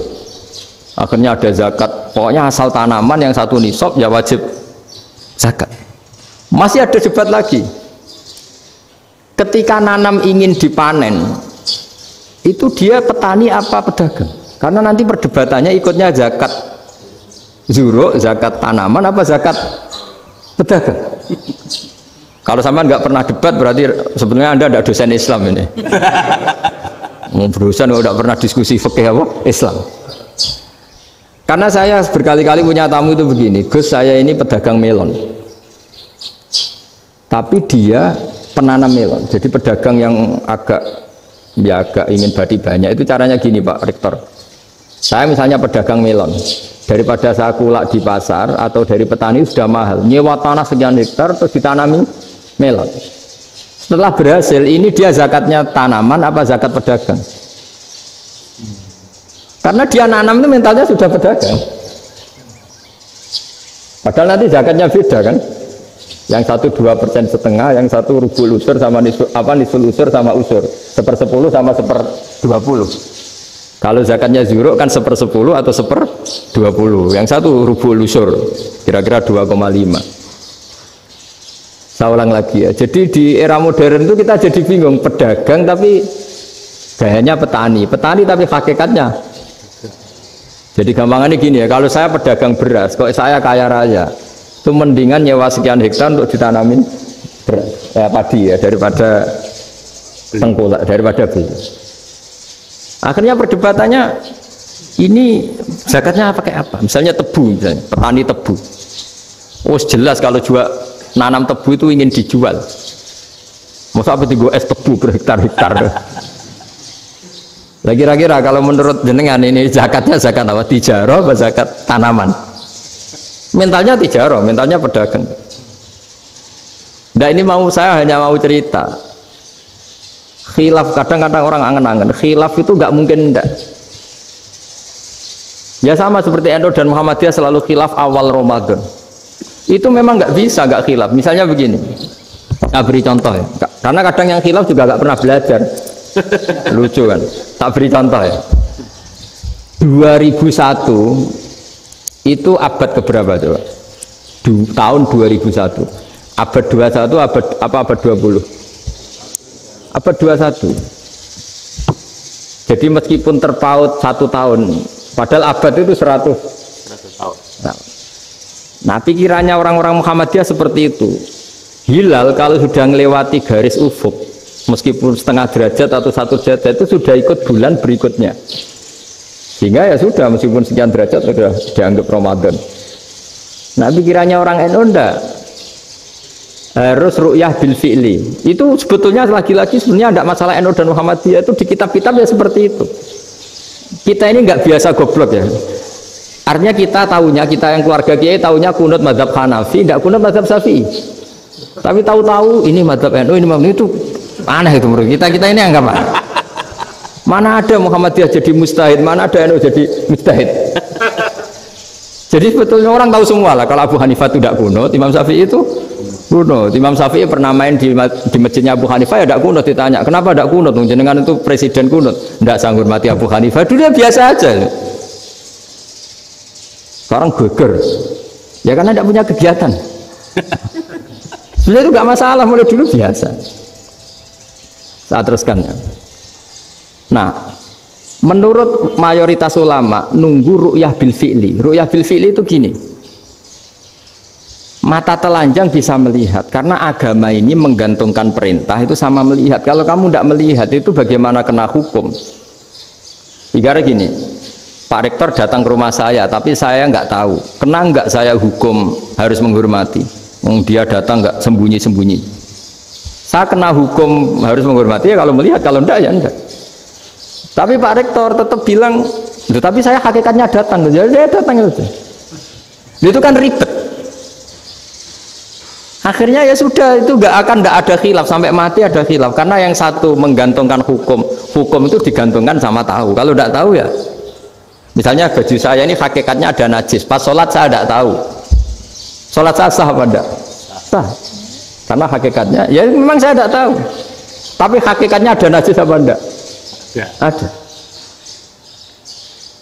Ya sudah, itu sama-sama masuk akal.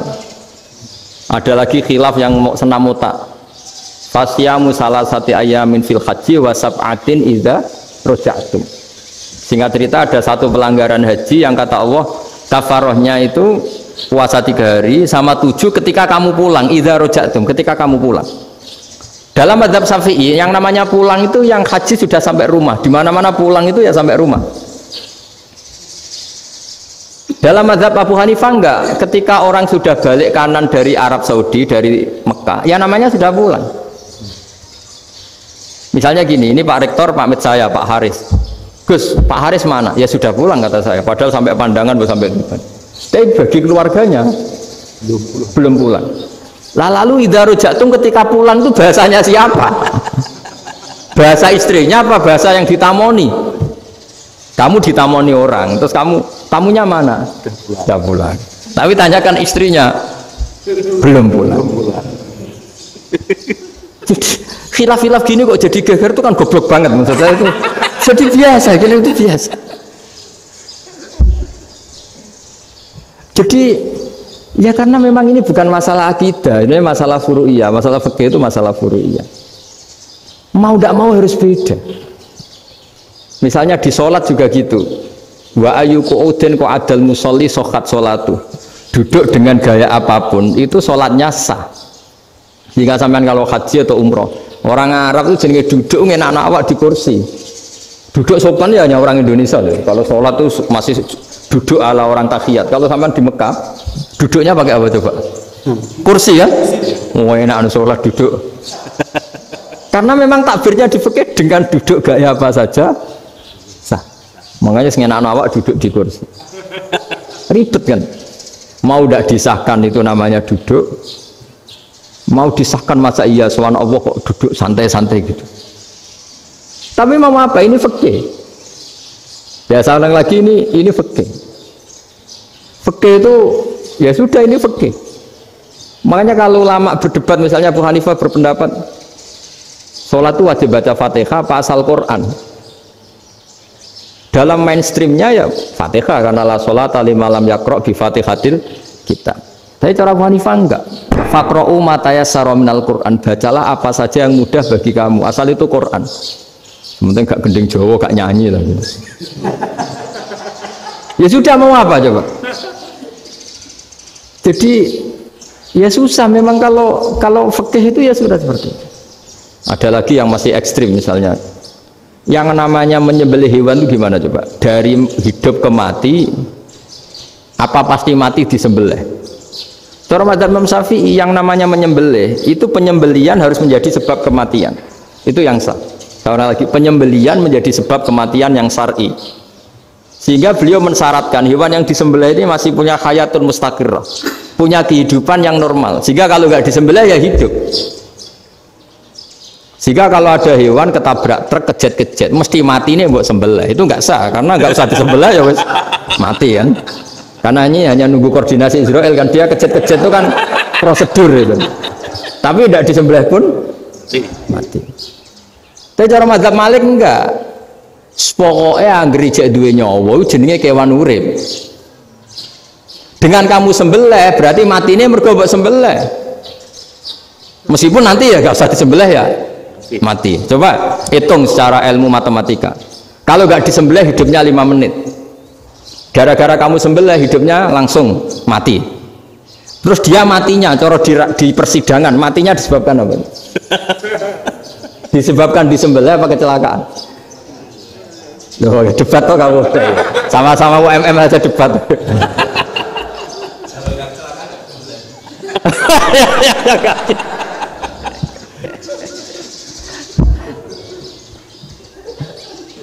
Loh, saya pernah ngalami nyata itu. Saya jalan-jalan sama anak saya pakai motor.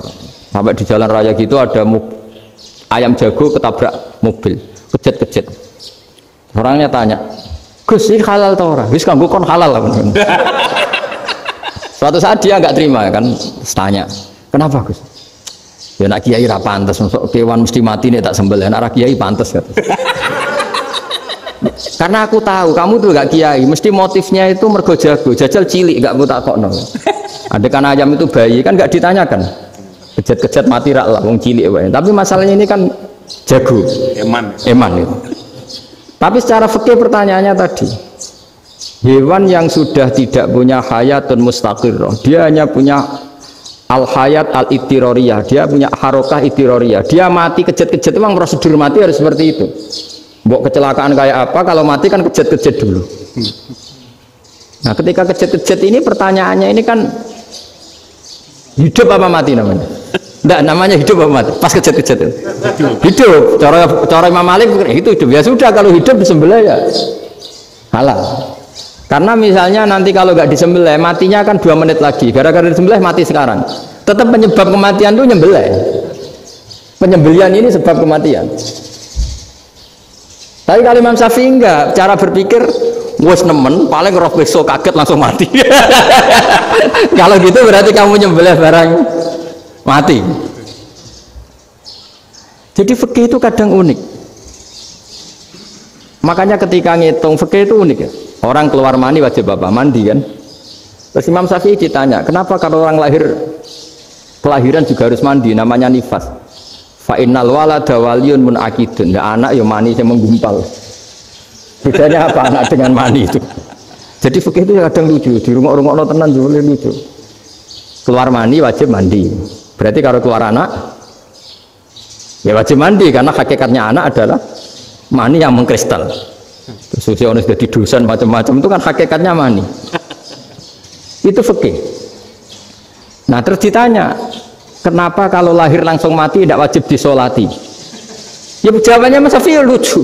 Di mana-mana sholat tuh nyolati mayit. Yang namanya mayit itu pernah hidup terus mati. Kalau itu ndak mayit ya sudah. Jadi kadang, nah iya kan disebut sholat mayit. Yang namanya mayit itu apa? Pernah hidup. Nah ini kan tidak pernah hidup. Maka ya sudah seperti itu. Jadi nggak khilaf itu nggak mungkin. Nah kalau qit'atul lahmin, kalau hanya potongan daging, mungkin wah itu tidak manusia karena qit'atul lahmin. Sekarang pertanyaannya, kalau sudah berbentuk manusia, meskipun tidak pernah hidup, nah ini mulai perdebatan karena melihat tidak pernah hidup itu nggak memenuhi syarat, tapi melihat ini sudah suratu adamiyin, bentuknya sudah.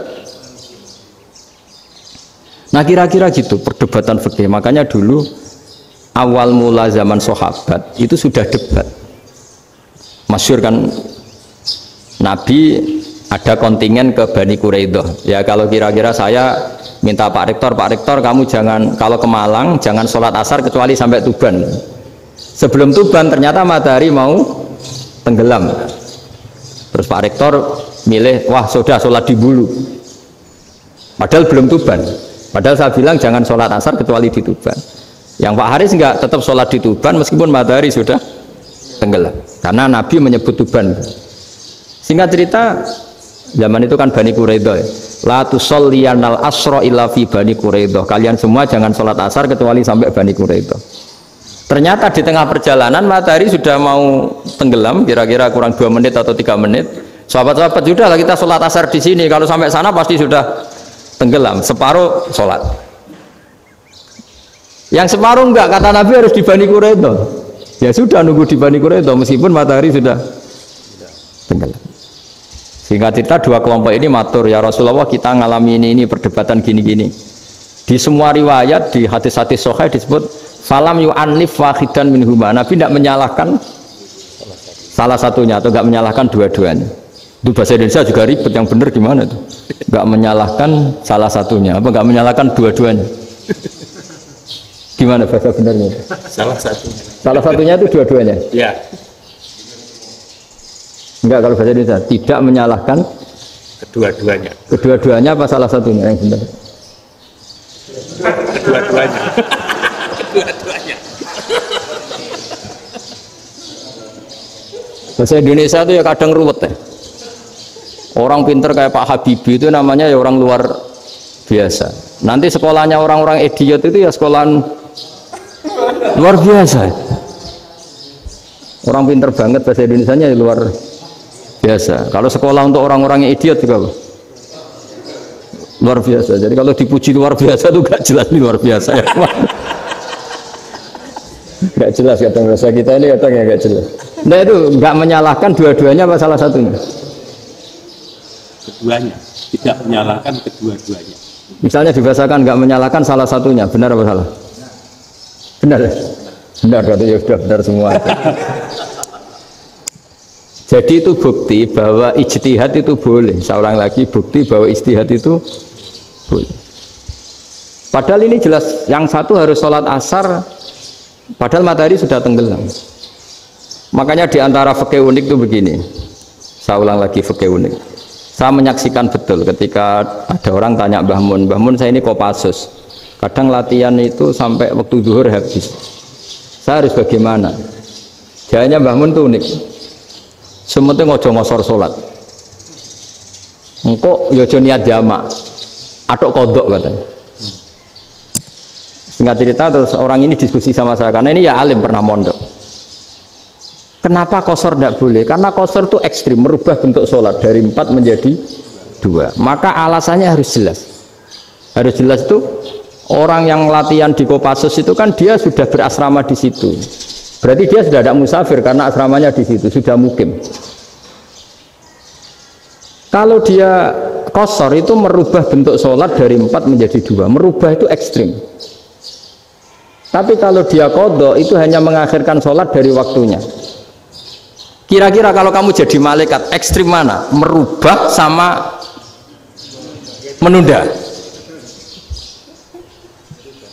Ekstrim merubah kan? Karena 4 menjadi 2. Terus ojo jamak takdim tapi jamak takhir.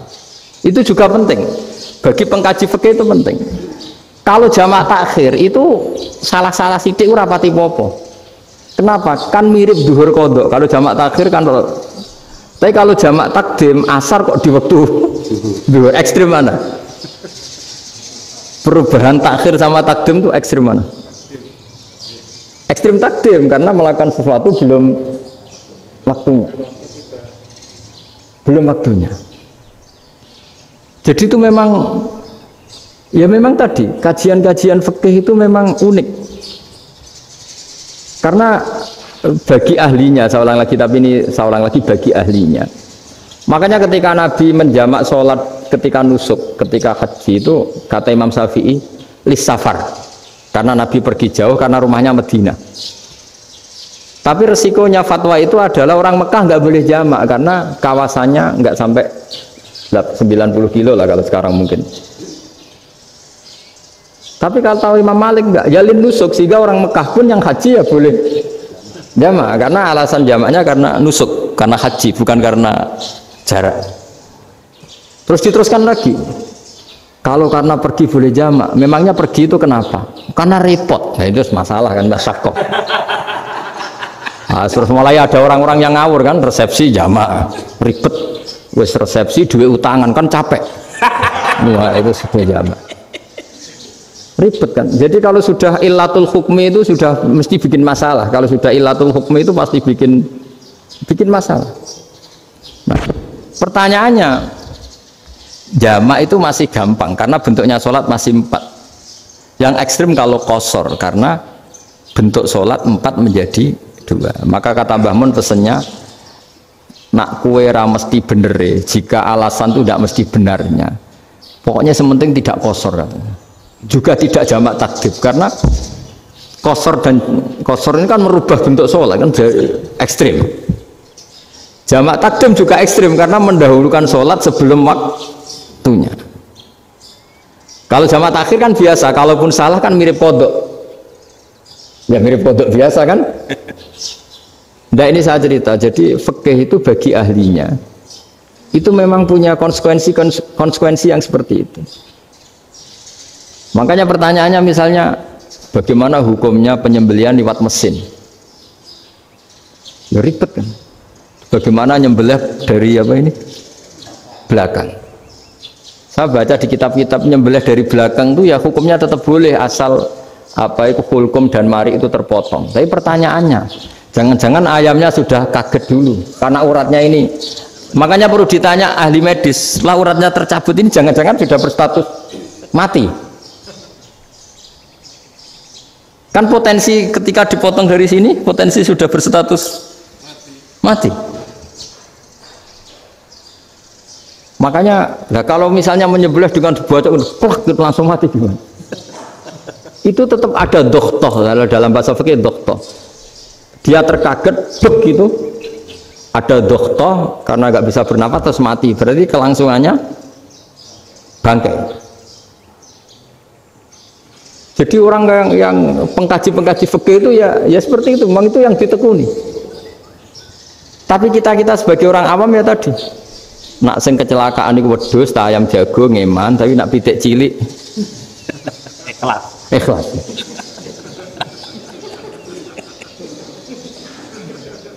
Makanya ada pertanyaan orang-orang, saya pernah ditanya itu ya bingung tenan. Gus, kalau ada orang mati oplosan misalnya, jenengan datang sholat enggak? Ya datang sholat kan, dia orang mukmin, saya tetap sholat. Kenapa? Ya kan matinya oplosan. Tapi andaikan tokoh yang mati, kamu sholat enggak? Ya sholat, kan dia tokoh. Jadi ribet. Fikih itu ribet. Makanya Imam Nawawi nanti ngendikan gini. Ada orang ngundang Nabi, ya Rasulullah, saya mohon nyolati ini. Nabi tanya, punya utang enggak? Punya. Nabi, saya enggak mau nyolati mayit yang punya utang. Terus ada sahabat datang, ya Rasulullah, utang itu tak ambil alih kami. Berarti dia sudah tidak punya utang. Terus Nabi kerso nyolati. Pertanyaannya, utang itu hal yang boleh. Saya ulangi, utang itu hal yang boleh. Tapi kenapa Nabi se ekstrim itu? Tapi ketika Nabi mau kondur itu ngendikan gini, ini PR ya bagi UMM, ini PR ya. Nabi sebelum kondur bilang gini, sallu ala sahibikum. Jong, saya tidak nyolati ini, tapi tolong ini disolati. Terus kata Imam Nawawi, dianalogikan atau dikiaskan, siapapun pelaku dosa besar atau mati dalam keadaan tidak benar, misalnya pas dugem mati, pas oplosan mati, itu sebaiknya tokoh-tokoh itu enggak nyolati, karena nanti dianggap penghormatan. Misalnya ketua PP Muhammadiyah, rektor nyolati wong mati oplosan, kan keren. Mati oplosan disolati rektor. Ya sudah, tapi kalau nggak disolati nanti ada tradisi yang keliru, yaitu janazatul muslim tidak ngalami disolati, padahal siapapun yang muslim janazahnya harus disolati. Makanya setengah-tengah ya rasa rektor lah, satpam bersama itu tetap ada yang sholat gitu. Itu kata Imam Nawawi. Jadi ketika ada orang mati nggak benar, itu sebaiknya tokoh-tokohnya nggak ikut nyolati, tapi awamun nas, orang kebanyakan ikut sholat. Jadi fikih itu agak jelimet karena tadi ketika tokoh ini nyolati, pertanyaannya bedanya apa mbek sing mati ning masjid mbek mati oplosan?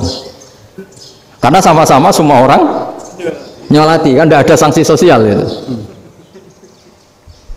Tapi ketika nggak disolatkan sama sekali, wah lebih parah lagi. Ini ada janazatul muslim tidak disolati. Sehingga kata Imam Nawawi, ini hebatnya Nabi tengah-tengah. Jadi Nabi kundur, dong saya ada nyolati, tapi sallu ala sahibikum. Ya tapi ini kamu harus nyolati. Kata Imam Nawawi, orang yang mati bunuh diri, orang yang mati oplosan, orang mati secara nggak benar itu asal dia muslim tetap wajib disolati, karena sholat ini hakul muslim.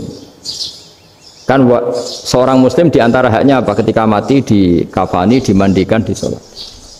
Tapi ini masalahnya matinya pas murtakibul kabiroh, pas melakukan dosa besar, dan itu sebab kematiannya. Kalau dia oplosan, kan sebab matinya karena oplosan. Ya kan terus ribet. Mau disolati oleh, apalagi misalnya kita ketua ulama, udah terkenal wali, wah keren, mati oplosan itu disolati wali, kan ribet kan. Nanti yang repot malaikatnya. Itu ya, ini yang nggak kata bahaya. Saya pernah baca kitab itu yang repot malaikatnya. Itu ada yang bilang gini, orang yang punya hutang itu pasti nanti hisabnya berat, diaudit malaikat sampai bisa nyaur hutangnya. Sementara malaikat kena konstitusi, kalau Nabi mendoakan harus mustajab. Ini kan ada dua hukum yang berlawanan. Sekali Nabi berdoa, wa maghfir lahu warhamhu, itu harus dituruti malaikat. Nggak boleh doanya Nabi nggak dituruti malaikat. Sementara aturan Islam juga harus dituruti, bahwa orang yang punya utang harus tersandra oleh utangnya. Lain asing dunia Pak Haris kan, nggak TNO, nggak ngefek gitu. Jadi misalnya Pak Haris dungo sampai nangis wa maghfir lahu, nggak ngefek. Malaikat nggak itu, nggak sudah lah. Sortir. Tapi kalau Nabi yang berdoa kan harus dituruti. Ini masalahnya kan itu. Nah kalau diturutin berarti hutangnya harus bebas. Padahal secara aturan harus tersandra karena punya hutang. Dan nanti sama kalau yang mati oplosan ini yang doain wali, kok wali sampai Allah maghfir lahu, doanya wali kan harus terkabul. Sementara secara hukum dia harus kena sanksi karena oplosan tadi. Daripada ngerepotno malaikat, sudahlah wali-wali ini tidak usah ikut nyolatin, yang nyolati ya orang-orang nggak jelas ini, sehingga kan malaikat kan santai aja kalau mau nyeksa. Loh, tapi kan sudah didoain, tidak ngefek. Karena doanya orang-orang nggak penting. Itu ada tuh di sarah Muslim itu. Di sarah Muslim di bab ketika Nabi ngintikan babu qauli Rasulullah sallallahu alaihi wasallam, sallu ala sahibikum. Jadi belajar fikih itu asik ya. Karena tadi harus dipelajari. Kalau enggak, ilmu ini hilang. Terus nanti takutnya lagi ilmu fikih itu direduksi sosial. Terus misalnya gini, pepe wong cilik wae kiai-kiai ra gelem nyolati. Orang melihatnya ini karena yang oplosan wong cilik om larat ra disolati. Jajal bupati ya disolati, mergo amplope gede-gede kan terus ruwet kalau dianalisis gitu kan ruwet. Makanya kenapa saya harus ngomong fikih supaya semuanya itu enggak didudukkan urusan sosial itu. Nah kalau semuanya didudukkan sosial kan sentimennya sentimen sosial, ribet. Padahal yang sering mati oplosan itu kan ngomong cilik gitu loh, karena tadi kalau ngomong suga kan pakai whisky yang mahal yang insya Allah tidak mati kan gitu. Nah, yang mati kan yo mergo Bertos macam-macam gitu kan. Artinya ini kalau nggak diterangkan secara fikih, kiai-kiai yang nggak datang dikira masalah sosial kan. PP salam tempel era gede terus nggak datang kan terus jadi ribet. Ya makanya ini apa lewat pengajian ini supaya sampean lebih tahu ya bahwa khazanah Islam ini kata beberapa ulama kafatal linnas, maknanya semuanya, sehingga Allah akan mentakdirkan kajian Islam akan ada di seluruh dunia. Jadi kenapa IAIN marak di Indonesia, UMM, Universitas NU banyak, karena agama ini kafatal linnas, tidak miliknya orang Arab tapi milik semua. Orang alimnya juga gitu. Ketika ada liga alim seluruh dunia, itu orang Indonesia, orang Afrika, ya selalu ada orang alim yang kelas dunia. Seperti dulu ada Imam Bukhari, itu as-sakhul kutub ba'da kitabillah, kitab terbaik setelah Quran itu Bukhari, padahal dikarang oleh orang Uzbek. Kata siapa? Islam As-Sobyan, orang Arab ngakui kalau kitab paling sahih itu Bukhari. Mekah Madinah pun mengakui kalau kita paling sahih Bukhari, padahal pengarangnya ada orang Arab. Orang mana? Uzbek. Imam Ghazali yang diakui seluruh dunia itu Atos itu ikut Persia, juga bukan orang Arab. Sibawayh jadi orang Persia. Nah ini yang belum ada orang Malang ini, tinggal PR ini. Ya nyusul ya, ya saya kira demikian. Assalamualaikum warahmatullahi wabarakatuh.